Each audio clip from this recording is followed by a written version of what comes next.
আসসালামু আলাইকুম রহমতুল্লাহ।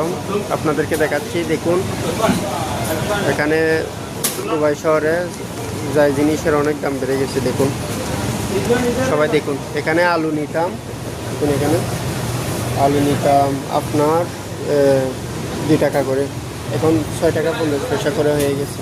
মানে অনেক দাম, প্রচুর, ডবলের চেয়ে ডবল। দেখুন পেঁয়াজ নিতাম,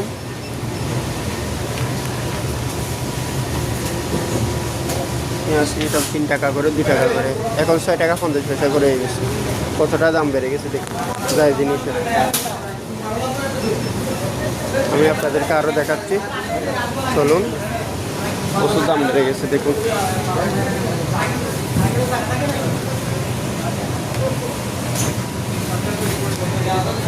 সামান্য এই জিনিসটা 5 টাকা করে, 2 টাকা করে, এবং সেই জিনিসটা 13 টাকা করে। দেখুন কড়কড়ির দাম কয় টাকা, 11 টাকা করে কিলো।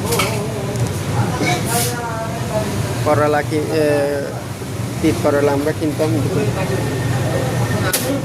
6 টাকা করে, এখন 14 টাকা করে, ডবল ডবল। সিমের দাম 9 টাকা করে। মানুষ বর্তমানে কেমনে বাঁচবে আল্লাহ ভালো জানেন। সামান্য একটুকু পরিস্থিতির মধ্যে দুবাই ইসরায়েলের যেটা যুদ্ধ চলতেছে, সে প্রভাবটা দেখুন দুবাই শহর থেকে শুরু করে সমস্ত রাষ্ট্রের মধ্যে এই প্রতিটা হচ্ছে। যাই জিনিসের যে দাম বেড়ে গেছে, মানুষ কী করে কী খাবে, কীভাবে বাঁচবে আল্লাহ ছাড়া কেউ জানে। দেখুন ফুলকপি, আমরা ফুলকপি কিনতাম 2 টাকা করে কিলো, 3 টাকা করে, এখন 12 টাকা।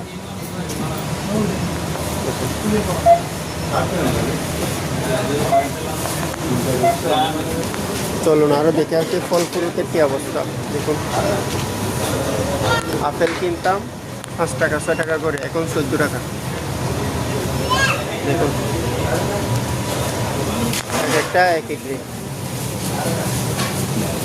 এগুলো মানুষ কেমনে চলে।